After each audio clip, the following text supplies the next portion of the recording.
NRA last year, I'll never forget, we were in the basement of Mercadito eating. We were there until 3 o'clock in the morning, making sure they were back to normal. I mean, I can tell you hundreds of stories like that where I don't mind getting my hands dirty. We're not just an average company. I care about each and every one of them, and I care about each and every customer that we touch and that we help to make sure they succeed. Because if they don't succeed, they don't need us.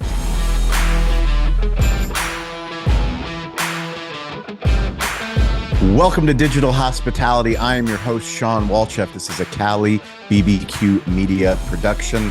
We believe that every business needs to be digital first, especially brick and mortar businesses like restaurants. We also believe that every business is in the hospitality business, whether they know it or not. We started this crazy show, this crazy journey back in 2017 with a goal of connecting to other professionals all over the globe that were just as crazy as we were. As restaurateurs, it can be a lonely place. It's a very difficult business. As technology professionals, content creators, sales professionals, marketing professionals, we wanted to connect to other people that had the same DNA as we did. And that's why we started this show. We're so grateful for you, the listener, you, the viewer. If you're new to the show, welcome. Our job, my job, is to have the most interesting conversations that I can with the people that I admire, respect, that I find in the industry, that I think that you should know what they're doing, what they're building, and more importantly, why they're building it. Dan Diaz is a friend. He is a partner. He is somebody that we have yet to feature on this show, but the F3 team, what they're doing for restaurateurs all across the country and soon to be globally, it's something that you guys need to know about. So Dan, welcome to the show. Thank you for having me, Shawn. So let's go high level. Let's give him an elevator pitch. Number one, what does F3 do currently? We'll get into the origin story in a bit, but let us understand what's the pain point that you solve for restaurants today. So we solve a few different pain points. One of them is MSP style work, so managed service providers. So when you don't want to have an IT company or you don't have anyone that you can call, we can be that company for you. We specialize and we only focus on hospitality brands. So if it's a bar, a restaurant, a hotel, that's our wheelhouse. And we look at it from a different point of view. We're all ex-industry. So I myself worked in the industry for 9 years. I was a door guy, a bartender, DJ, bar manager, GM, co-owned a bar in Brookfield. I've done it all. And we look at people within the industry as the go-to for anything. If you can work in a bar or a restaurant, you can survive anything. I can teach you the tech, but I can't teach you the soft skills. So we really put that to good use as we're doing IT work or implementation work. So we are currently hired by multiple point of sales out there, including one of your clients, Toast, to install all across the US, Canada, and the UK. We are probably one of their most trusted resources. We get a lot of the big deals, the betas, the alphas, the make our customer happy, but then we also take care of the small ones, the mom and pops.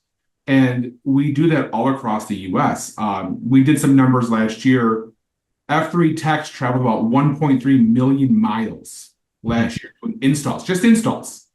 And then we have a whole separate part of our company that's just IT work. So you don't have to call a network company. You don't have to call a company that doesn't understand your POS or understand a restaurant. You call us. And we've really seen that explode. Customers who have, maybe it's their cousin's cousin or they got a guy, right? That's their IT guy, but they don't understand the true network issues that may be there or the POS. So we kind of combine both and we do it for a low cost. So what is great for me, I mean, we started this show, Digital Hospitality is the essence of who we are, what we do. Our real content journey, we had been doing content for a really long time, but it came to one of our biggest case studies, which is obviously our Toast case study, where Eric, my general manager, and I, we knew in our heart that as a media company, we should do a Toast unboxing video. We should unbox the hardware. Obviously, you can't unbox software, but you can talk about software, the KDS, all the things that we were going to install, and make a video talking about why we were switching from a legacy point of sale, why we were switching from Aloha over to Toast. I think from a storytelling standpoint, You, F3, are at the heartbeat of when a company is going digital. Like they are calling you to build the infrastructure of what will be their business into the future.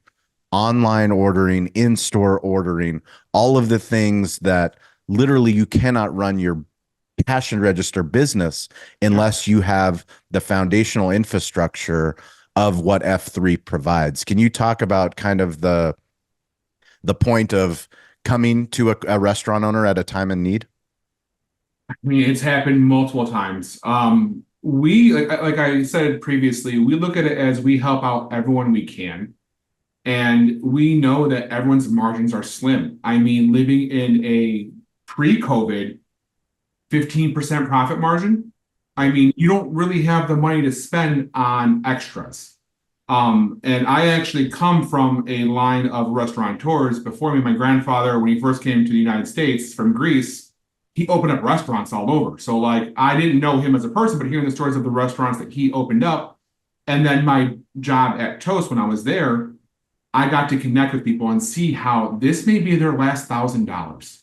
This could be, grandma and grandpa's restaurant. They inherited, they weren't ready for it.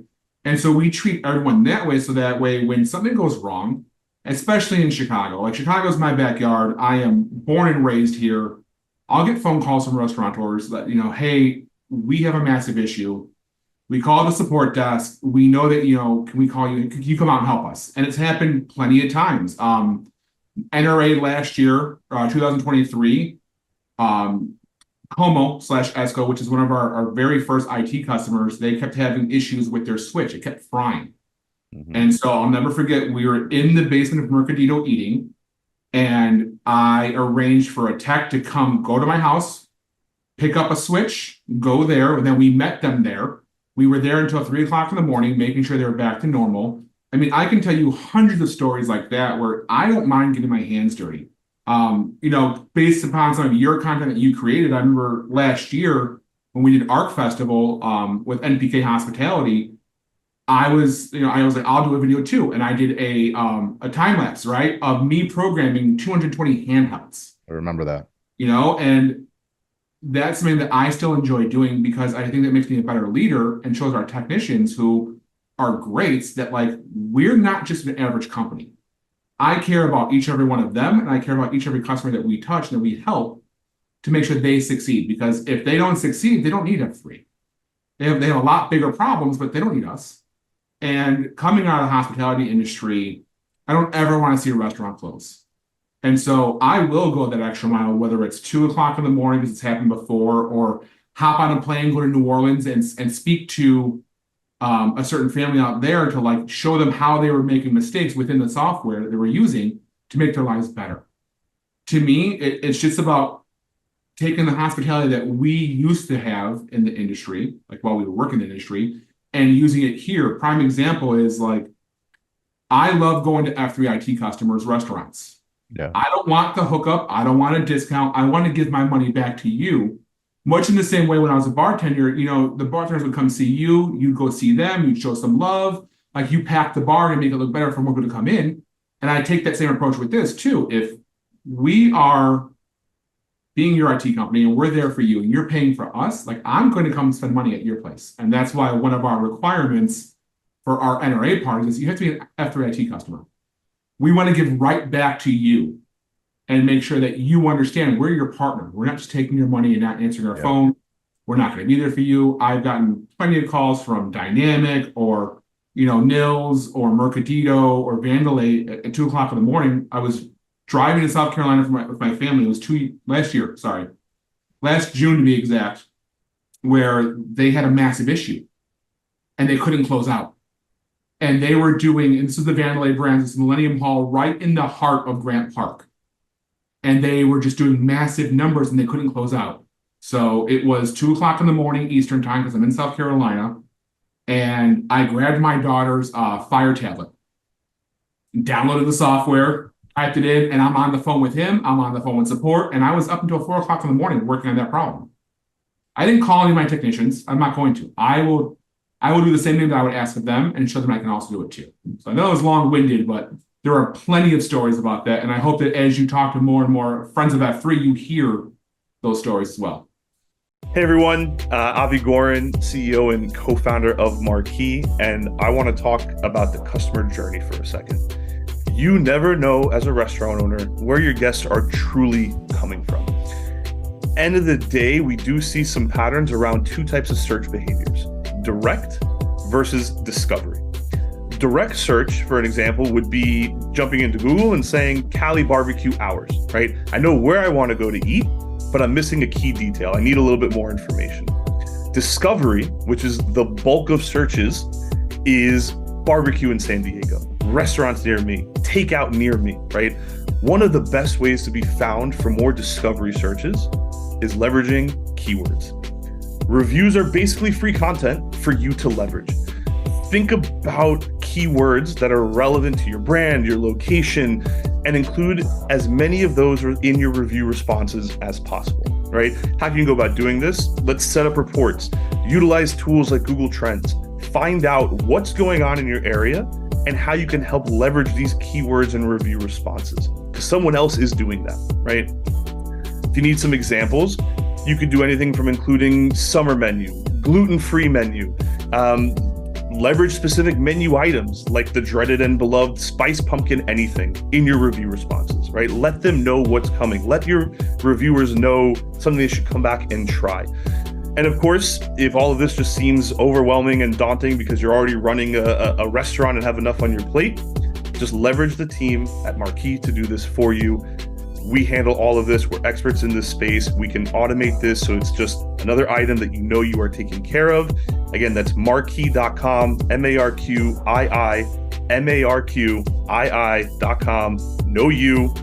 However, we did recently buy marquii.com. So if you do misspell it, we got you. You'll still find us. We can still help you. The results are in. National Restaurant Association show. Kyle and Sarah and myself, we were at the Davos sales tax booth and we were polling restaurant owners on the floor. This was a very unscientific poll, but the results are resounding. Restaurant owners do not like sales tax. Nobody likes sales tax. Doesn't matter what business owner you are, small business, big business. Davo automates the sales tax process. We are so grateful that Davo is the sponsor of this show. They automate sales tax at our Cali barbecue restaurants. It is $50 a month. It integrates with all the major point of sale partners, including Toast. So if you want to sleep at night, if you want to not worry about sales tax, go to Davo, check them out, Davo Sales Tax. Let us know how they're helping automate your sales tax in your restaurant so that we can share your Davo story on Digital Hospitality. Is this a sprint or is this a marathon? It's always a marathon, man. The marathon continues. So life is a marathon, and that's a very important line in my life. And it's a mantra that we use heavily at F3. So it's always a marathon. Why? So it goes back to our origin stories. So I got laid off. It was April 7th, 2020. And I wasn't sure what I was going to do. And I worked for Toast, as I said. And they'd given our information to these contracting companies, if you will. And I wasn't sure, like, do I do my own thing? Do I want to go work for someone else? It's the beginning of the pandemic. I mean, we're April. It's, it started in March, right? So we're 4 weeks in. And I remember I interviewed, and many F3 employees will know this story because we call it the 9-minute story. And so I interviewed with a company and I set up my interview and we're going through this whole thing. And I wake up at 6 o'clock in the morning, I have a pot of coffee next to my desk. I'm ready to go. I showered, I shaved. No, we're in a pandemic, right? We're not leaving the house. I made sure I shaved, looked all nice. And 6:58, I log on because I hate being late. And again, another well-known F3 motto is like, don't be late. We say it day one at F3. Dan logged in 2 minutes before this interview, in case anybody's wondering. And I hate being late. It makes me like anxious. But so 7 o'clock hits and no one joins the interview. 7:02, no one joins. 7:05, no one joins. Finally, at 7:09, they joined. And so I'm a big music buff. I'm listening to music nonstop. If I'm not on the phone or I'm not on a Zoom, there's music playing in my office on my phone. Right before this podcast, I was making dinner because Wednesday is our crazy day. Kids have soccer, both soccer teams, dance class for our little one, art class for our little one. It's just Uber driving day. And so I listen to music as I'm my AirPods as I'm making dinner. So that way my wife comes home, dinner's ready for the kids. I come down here. Anyways, so I'm a big music buff. And I was listening to one of my favorite rappers of all time is Nipsey Hussle. And there's a song called Perfect 10. And he explains his marathon continues meaning. And it's just basically that life is a marathon. You have your ups, your downs. And if you quit, it's over. But if you keep going and you keep going and you keep going, eventually you're going to come out on top. If you quit, and some people, you can quit, it's okay. It's not for everyone. And so it really just talks about how, like, the difference between where someone who is making giant strides personally, professionally, emotionally, and the difference between someone else who's not is they just didn't quit. And so I'm listening to this song. It's not the first time I've heard it, but it's the first time I'm literally just listening to the lyrics of the song. It was I Just Didn't Quit. It's a DJ Mustard song. Nipsey Hussle's on there. I highly recommend listening to it. At 7:09, they joined the interview. And I've just wasted 9 minutes. Now, I am very big on being timely. Don't waste my time. You know, if we have a meeting at 1, like I expect you there, 12:59, I think it's being respectful. And I felt very disrespected. And that is something that's a very common occurrence in my life. If I feel, that Michael Jordan thing, and I took that personal. If I feel that way, I'm going to prove a point. I'm gonna go hard. And so I basically half did the interview, asked them questions, listened to what they were saying, and I really wasn't going to take the job. I knew I wasn't going to. But in those 9 minutes, I was like, I can do this myself. And so April 17th, 2020, F3 LLC was started. And luckily I had some really good contacts still at Toast. And we launched May 15th of 2020, our very first install. It was in LaGrange, a place called The Elm. LaGrange is about 3 miles away from my house. So I know exactly where it's at. I used to hang out in downtown LaGrange when I was a kid in high school. That was our very first install. And we started with 9 people. And it's a marathon, right? So we kept going and going and going. And I ended up going through the layoff list and taking the best of the best. I wanted them all with F3. And what I thought was going to be a 6-month, I'll waste some time, I'll pay my bills, like this will be a 6-month thing. I'll go back into the IT industries where I come out of. I come out of cannabis and healthcare IT.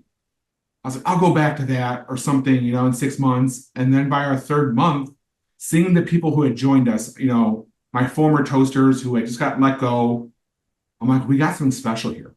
And so from basically April 17th till now, it has literally been a marathon. We've had our highs, we've had our lows, we've had our big wins, we've had our losses, but we just keep going. And that's something you can't take away from anyone within F3, let alone me. Can you share a little bit about the leadership that have been with you? Something about Dickerson, something about Hunter. I know that I wouldn't be here having this conversation with you if it wasn't for people like Eric, people like Stover, people like my wife. It's great that we get the opportunity to do the videos and the podcasts and go on stages and speak. But I think what is really important is understanding that you and we can't do this alone. Absolutely. Dan Dickerson and I met, it was our very first day at Toast. We started day 1 together with a group of people who really changed the tone of how implementation was handled at Toast. And we've taken that and we've replicated that within F3. Dan Dickerson is honestly one of the most loyal, loving people I have ever met in my life. And that man will be there for me no matter what. And it's been amazing to watch him grow from 2017 till now and watch him keep growing and getting better as a human being. I always look at it as like within F3, people leave and that's okay.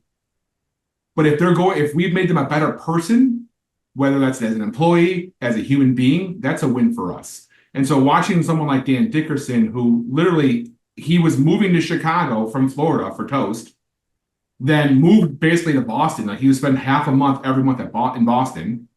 He installed for like 6 months. We don't hold that against him too much, but we do. And then seeing him, go back to Michigan and really just grow. I'm so proud of him. And I know that I can call him right now. I can call him at 2 o'clock in the morning and he'd be there for me. Hunter Beauchamp, I could not ask for a better person with us. Dickerson's number 2, but Hunter's number 1. We've had a really rough year, and Hunter has become probably one of the closest people to me, which is not easy. I have my security walls up. I am very guarded when it comes to my personal life and stuff like that. But Hunter has been there, and he's become almost like a brother to me. And F3 would not be here today without either one of them. And I am thankful for them every single day. I tell them all the time, thank you. I appreciate you. It's a great foundation for our next few steps. What's your Tom Brady story? Which one? I didn't know there was multiple. There is multiple. I did meet Tom Brady. Okay. I got to play catch with Tom Brady, Gronk, and Edelman in Naples, Florida, 2022. I have a picture. It's signed in the other room. But Tom Brady. You have a picture of you with you, all of you guys? Yeah. Oh, well, it's individual. It's Brady, one with Edelman, one with Gronk. Them throwing a football to me. Amazing. Send us that photo. We'll put in the show notes. So I got into autograph collections about 2016. Actually, every single vinyl you see in my background, those are all signed. And so what you'll see, like the bottom, that's DMX. The middle one is Nipsey Hussle. The red one, that's Benny the Butcher. So is the one above him. My whole wall in my office is all music related. So I've been in autograph collecting since 2016, and my wife thought it was the dumbest thing. I mean, she really did. And, wives get upset when you spend money on things, and I understand that to a degree, but I don't stop her from going to Pottery Barn or to Targets. But that's a whole different conversation. So I started collecting Tom Brady stuff. I'm a big Michigan fan. I'm a big fan of people who weren't supposed to be anything becoming something amazing. You got your Tom Brady, your Mark Burley, if you're a baseball fan. He was like a 16th round pick. Through a perfect game, through a no-no. Like, I love that. Those are the underdog stories I love. And so being a Michigan fan, naturally, like, I follow Michigan players in the NFL, whether that be Mike Hart, Denard Robinson, Ty Law, Tom Brady as well. Harbaugh here. Harbaugh played there. I met Jim Harbaugh when I was in 7th grade. Got a picture. Okay, nice.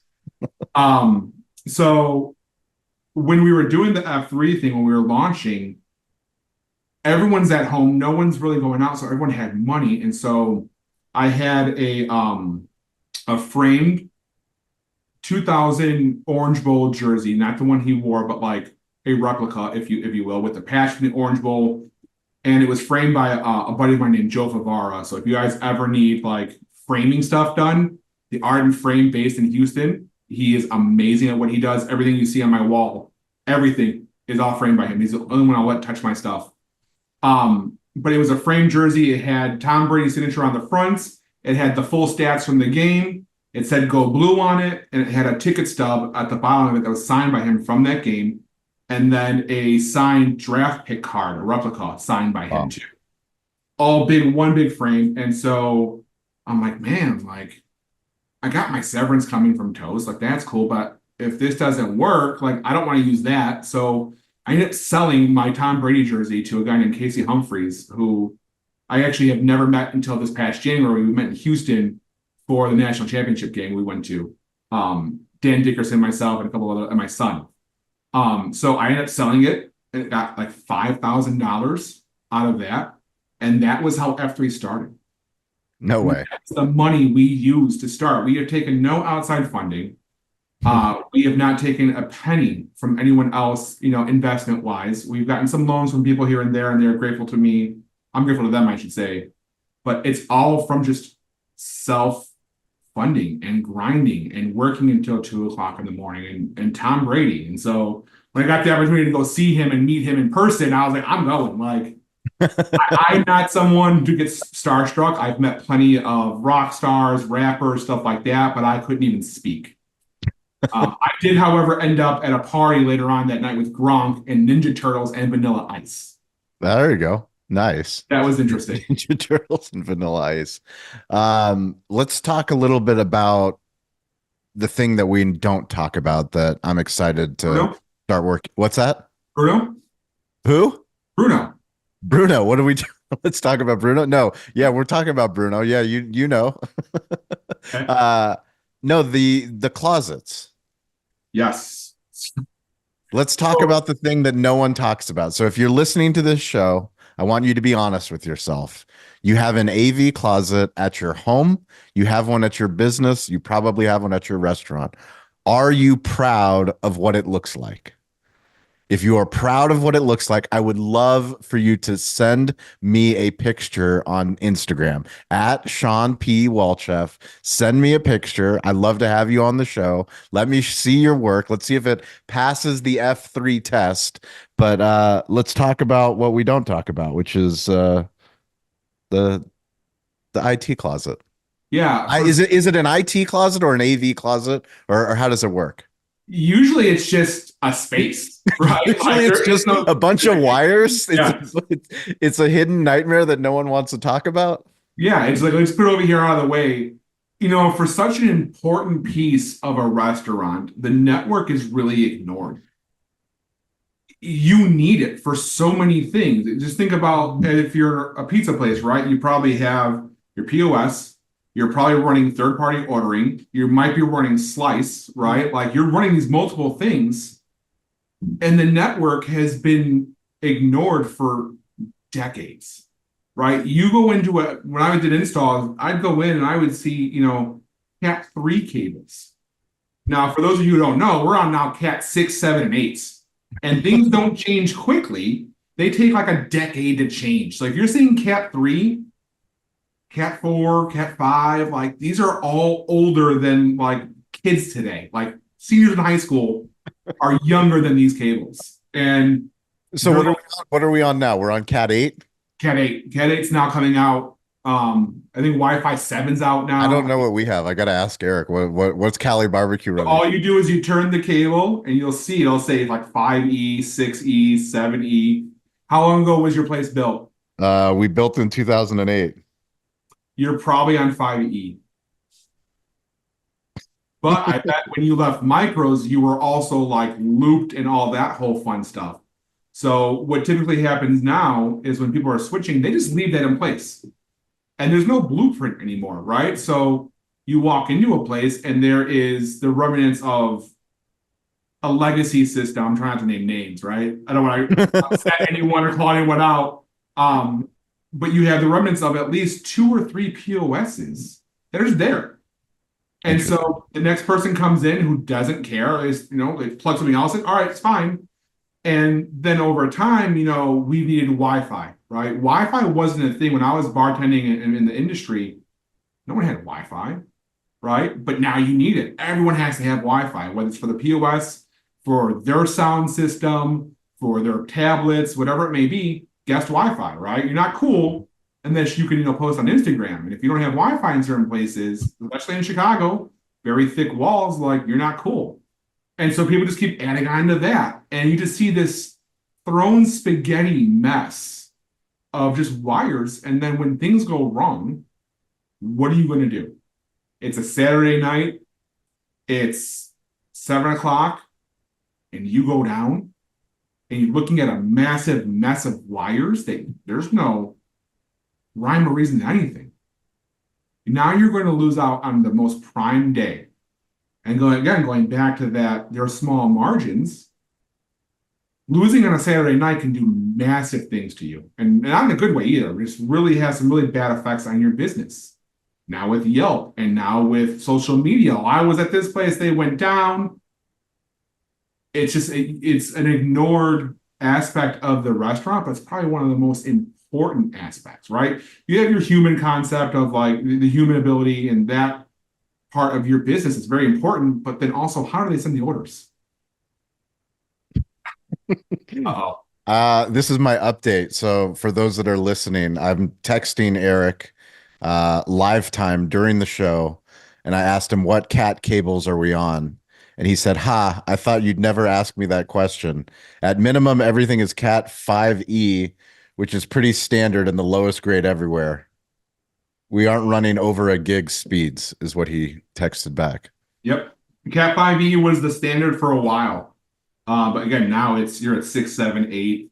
I mean, if you really want to go crazy, you can do fiber runs inside places.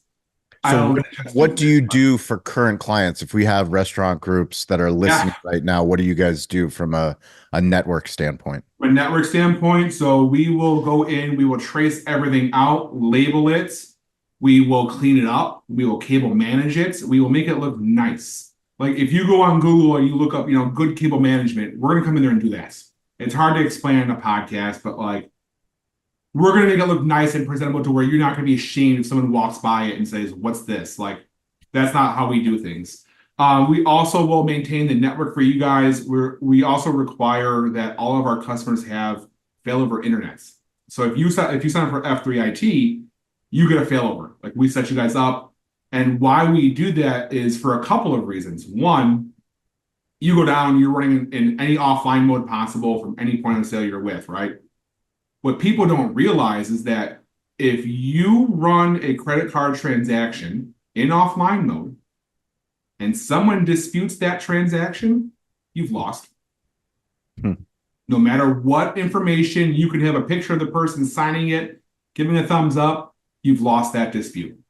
And so again, going back to that margins, if you have, depending on what your average ticket time or ticket is, you can be out hundreds of thousands of dollars if you add it all up, right? So is the $100 a month?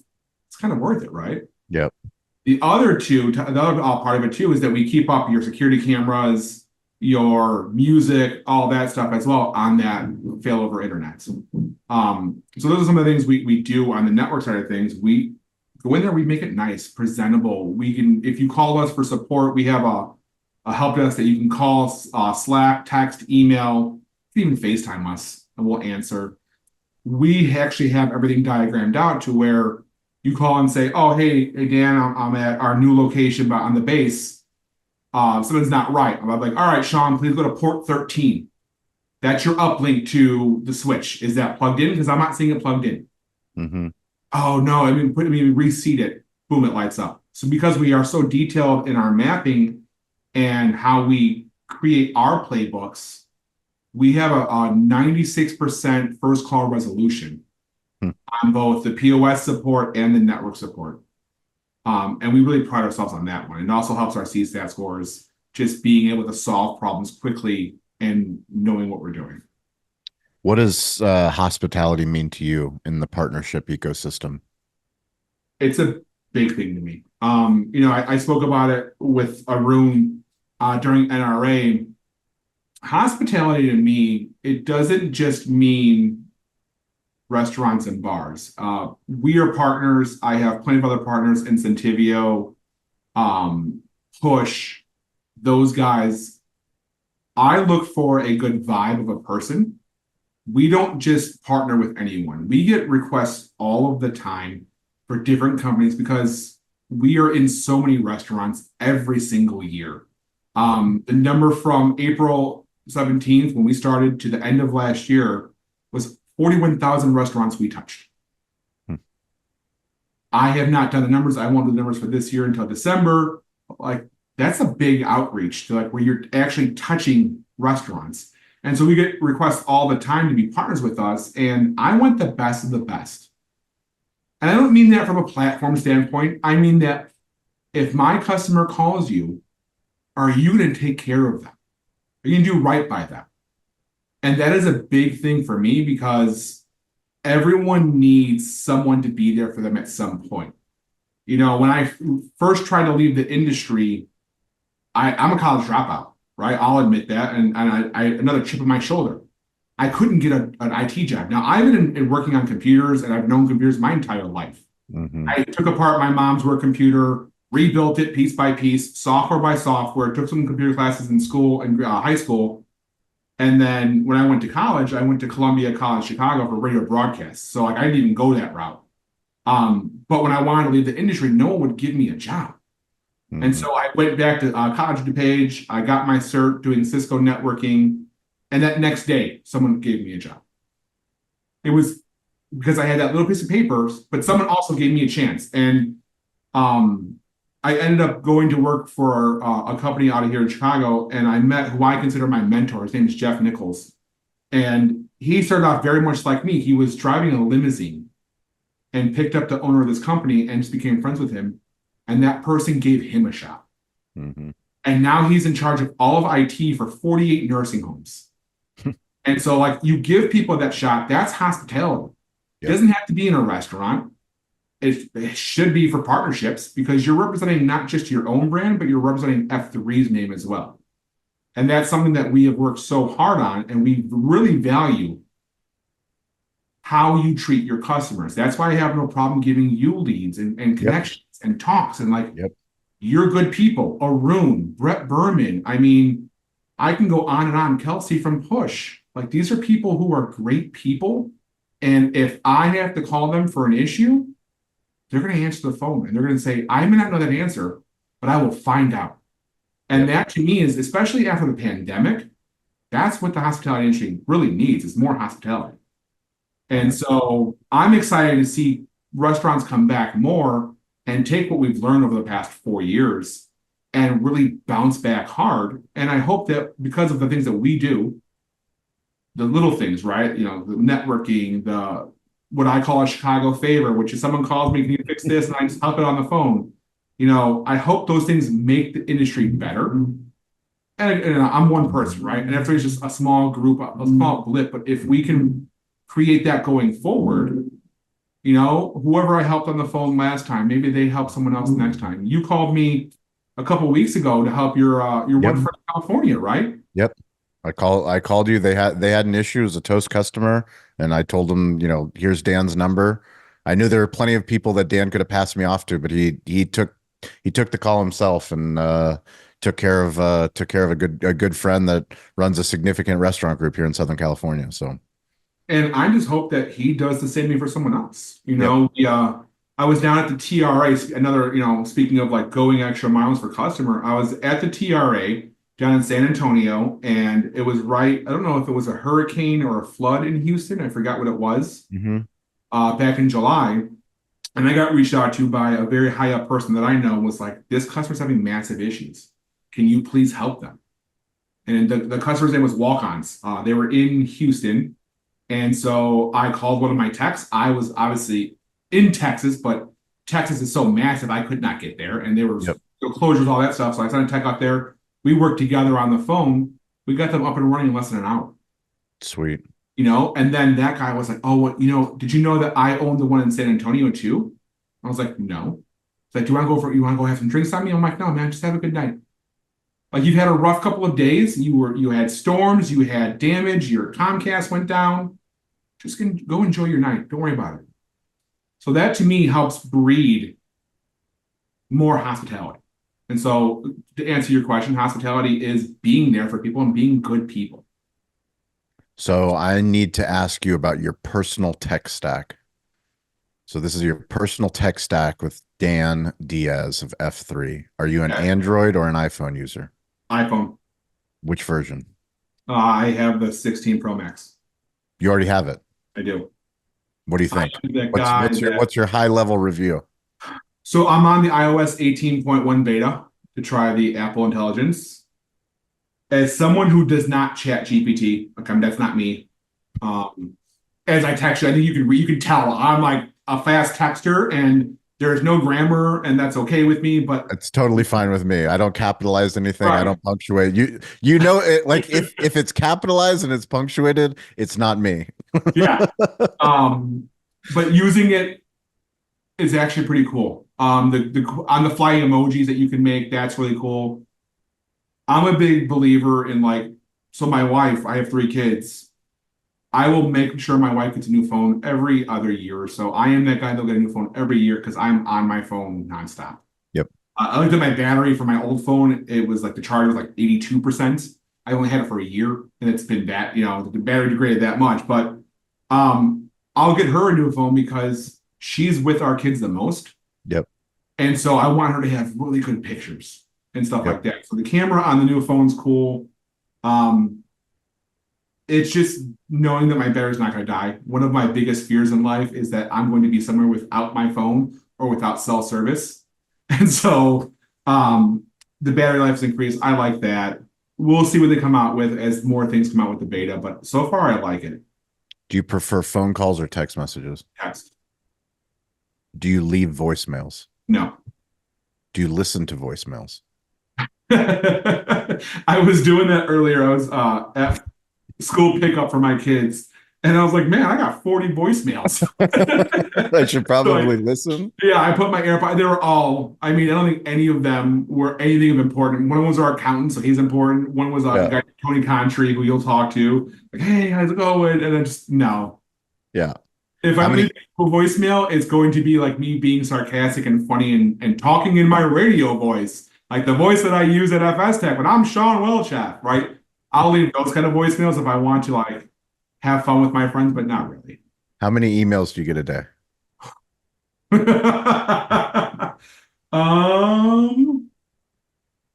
Well, right now in just my F3 email, I'm at 1671. Come on, unread? Unread. Stop it. Yeah, I have not fully set up my filters yet, but I sit down at night. So I have a routine where like 8:30 at night, I come back to my office and I'll start going through emails. But you're not going to go through 1600. You're not an inbox zero. You're not going to actually go through 1600. No. I will keep what I use the unread model. Yes. Which is like if it's important, I leave it unread, whether it's a Slack, yeah, I do the same. If it's a text. But some of it's older on purpose, like 400 of them are old on purpose that I'm keeping there so I know they're there. Did you know you could pin a text? No. I just heard this the other day. I'm sharing this with you can pin a text. Someone told me that they wanted to follow up with me. They pinned my text and it reminded them because they have pinned text. And I was like, that's amazing. I need to use that feature because I get a lot of text. I get a lot of text messages every day. To be fair though, you are really responsive via text. We're very digitally hospitable. That is our goal across all platforms. Now I'm going to research how to pin a text because like I'm looking at my phone now, so I'm a Mac guy as well, and I can't do it from my Mac or my phone. But now I'll research that. Yeah, research that and let me know. Do you use Apple Maps or Google Maps or Waze? Waze. That just goes back to my install days where I was driving, 23,000 miles a year. It was Waze. Waze was the best then, and I just never changed. And now I don't drive anywhere. It's like to my kids' school, to our PO box, to the bank, home, kids, soccer games, right? Or to the airport. What's your notification management? On which device? On your phone. So do you leave notifications on? No. Oh, yeah. Oh, certain apps? Do I clear them off? Yeah, like certain apps. I have to clear them off. It will drive me nuts to like try to find something. And then I'm going through like Bleacher Report and fantasy football and Slack. I love Slack, but man, Slack is what keeps me awake sometimes. What are the plans for F3 for 2025? What can people expect? You're really going to see, I think, some big names for us joining the F3 IT platform, which I'm really excited about. You're going to see us expand with more POS partners. Right now we're at 8. And we are really becoming a go-to industry expert. And I think that speaks about our brand and what we've done in such a short amount of time. So I'm looking to bring on a couple more. We're talking. But you're going to see F3, I think, really start to become a very well-known name within the industry. I think we already are. And I was actually having this conversation with people during FS Tech, where I had people come up to me and say, "You're Dan Diaz from F3." And it was a Arun, because I like being kind of incognito, and obviously doing a podcast like that just blows that away. You're no longer can't be hanging out with Shawn and be going on There's no incognito Shawn mode. No, there's definitely not. But I like kind of that people know who we are, but like, what do we do? All that stuff. But I had a couple people come up to me at FS Tech saying, "Oh, you're Dan Diaz," or when we talking about F3. Wait, I know you guys. You guys used to work for Toast, and now you work for all the major POS companies. I'm like, yeah, that's us. Like, we're awesome. I think we're awesome. Maybe you might think we're awesome, but we're awesome.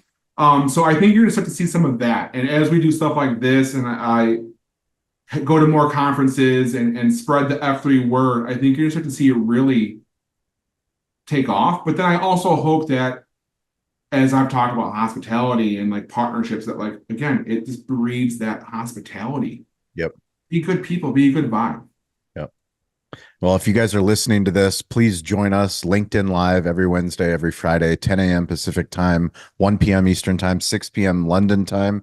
We have digital hospitality leaders from all over the globe. So we want to hear you. If we want to hear about what you're building, if you're in restaurants, if you're in technology, if you're in sales, marketing, content creator, join us. You can follow Cali BBQ Media on LinkedIn.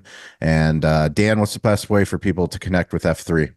F3.com, or sorry, F3tech.com, on Instagram at F3 Inc., LinkedIn, F3 Inc., I believe. Yep. Email info@f3tech.io or .com. Either one works. If you have my number, if you call me, don't leave a voicemail. Just call again. But yeah, no, that's our best way to get a hold of us. That's awesome. Well, we appreciate you, Dan. We can't wait to see what F3's going to build. We can't wait for more cable management content, closet content. So if you guys, if you have a good cable photo or a bad cable photo, send it to me. We want to see them. Yeah. Dan, we really appreciate it. Hold on. What does your network closet look like? I'll show you. I will I'll put a link into the I don't want to see the new location because that's brand new. No, I'll show you the old location. I'm very proud of the work that Eric did. Need a closet photo. So we will include a closet photo into the show link. But Dan, we appreciate it, man. Thank you very much for having me. And you guys stay curious, get involved. Don't be afraid to ask for help. We'll catch you guys next week.